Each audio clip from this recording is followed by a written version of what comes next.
Hello, hello, hello. I'm in the park again and I'm inspired. I've just had a 2-hour nap. So I feel a bit tired from napping for so long, but I also feel energized and I'm inspired. This is why I'm here right now talking to you guys.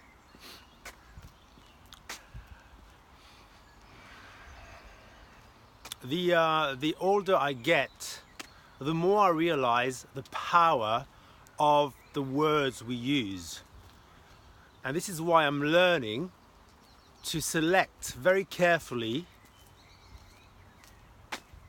the kind of words I use to express the things I want to express, feelings or whatever else. As you know, I'm doing CBT, cognitive behavior therapy. And I'm learning a lot, needless to say. I'm also learning about the impact that the words we use have on the way we think, the way we feel, and the way we act. So it's really important for me anyway. It's really important for me to explore that. So I'm excited. I'm excited because already it's having a major impact on the way I think, the way I feel, and the way I behave. I'll be doing a few videos on that, I think. Well, not I think, I know. I know we'll be doing quite a few videos giving you examples of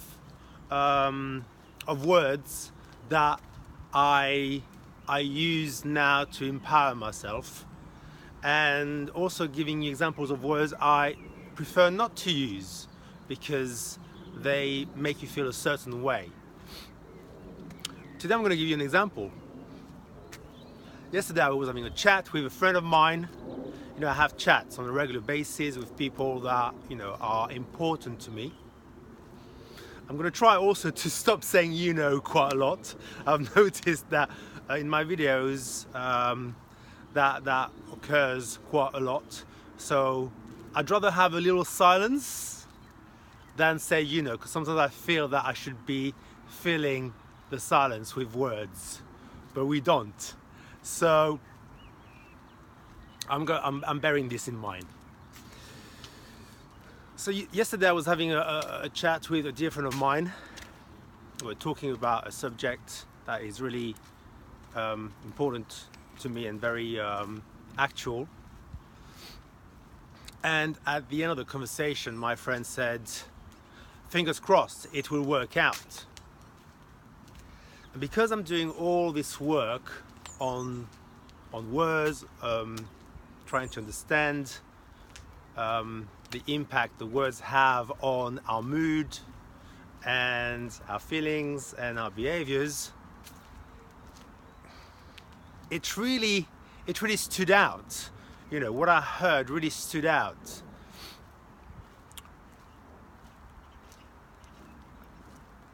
So let's analyze the expression "fingers crossed."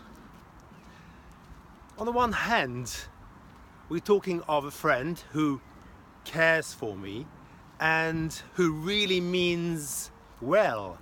They really mean to wish you well. And this is why most people will say "fingers crossed," or they will say "good luck," right? These are all well-meant expressions to show people care, to show people want you to do well. I understand that, and that's what we are educated to believe, and this is all fine. However, the older I get, the more I realize that some expressions, such as good luck or fingers crossed don't have with me anyway, right, the impact that they are meant to have. Why? Because for me, it is important to remind myself that as a human being, I am fully responsible for my actions, right? And I'm speaking slowly because I want to think very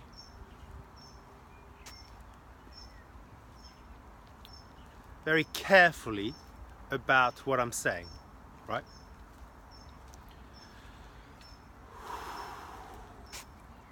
I love this space. Beautiful. So, you know that in life we have a choice, right? Everything we do is based on choices we have. We have a choice. I think that is the rule number one. The rule number one is we are born, and as we grow up, we have choices. We decide what we want to do. We decide what career we want to do. We decide who we want to marry. We decide what we want to eat, when we want to sleep, etc., etc. Right? We decide whether we want to go down, the good path or the bad path, inverted comma. Yeah? So we have a choice. Obviously, there are things that are totally beyond our control, and I understand that, and we all do, right? I'm not teaching you anything that you don't already know. But by saying fingers crossed, or by saying good luck, although it's well meant, it does take away, for me anyway, it does take away the power. Yeah, it does take away the power that, or the energy that I put into creating the life that I want, right? So that's why, although I understand that they're well meant, to me, I'd rather disregard these lovely words because they don't fit in with my thinking process. Yeah, they don't. They don't fit in with the way I think at all. Don't know if you know what I mean. I'm hoping that you understand what I'm trying to say.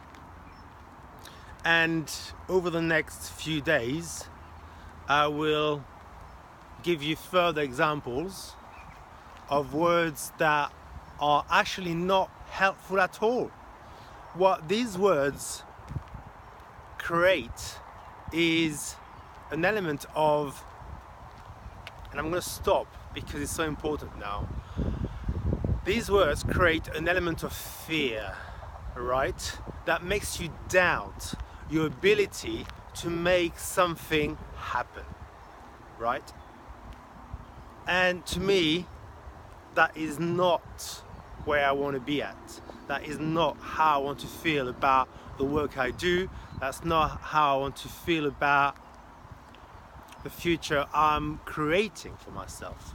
I was just about to say the future I'm trying to create for myself. Here's another word, trying to. Trying to create a future, once again, takes away the power you have, because remember, you have choices, right? It takes away the power that you have to fully commit, right, to creating the future that you want, right? Are you following me? Are you following me? So this is why already we've got 3 words here. right? We've got 3 words. I'm trying to, which I'm trying to abolish. Hello boys, say hi. Hi. Say hi. so, so I'm trying to, which kind of suggests you're not fully committing to creating whatever you wish to create, right? Good luck suggesting that part of it is not down to you, right? It may be the case because there are so many different factors that we need to take into account when achieving our goals. However, from the point of view of somebody who wants to do their very best to achieve their goals, again, it is putting, you know, a touch of doubt in their heads, a touch of fear. Oh, what if it doesn't happen? And that is counterproductive, especially when you put a lot of effort into creating the life that you want, right? So I'm gonna leave it as that for today. This short video is just an introduction on the subject of the power of the language we use, right? And over the few coming months, I am going to make a list, right, of what is helpful to me in terms of words that I use and what is not so helpful to me in terms of the words that I use. And this will help me to support all the great work that I do, right? Once again, notice what I've just said. I don't just play the humble card and say the work that I do. No, the great work that I do. You know, we need to hear that what we do is of high quality, right? Why play down what you do when you work? You see it again? It's creeping up on you, and it's good to catch it and rephrase it. When you try, again, it came. When you're, it's really interesting, isn't it?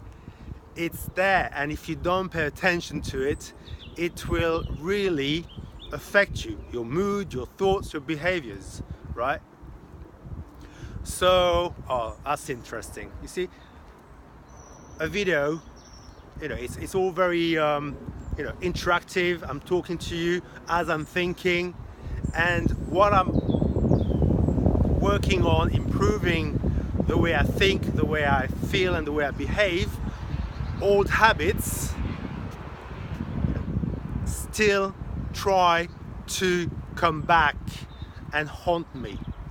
Right? It's my job to retrain my brain. This work is all about retraining yourself. It's all about retraining your brain to think in more helpful ways. That's it for now. Bye bye.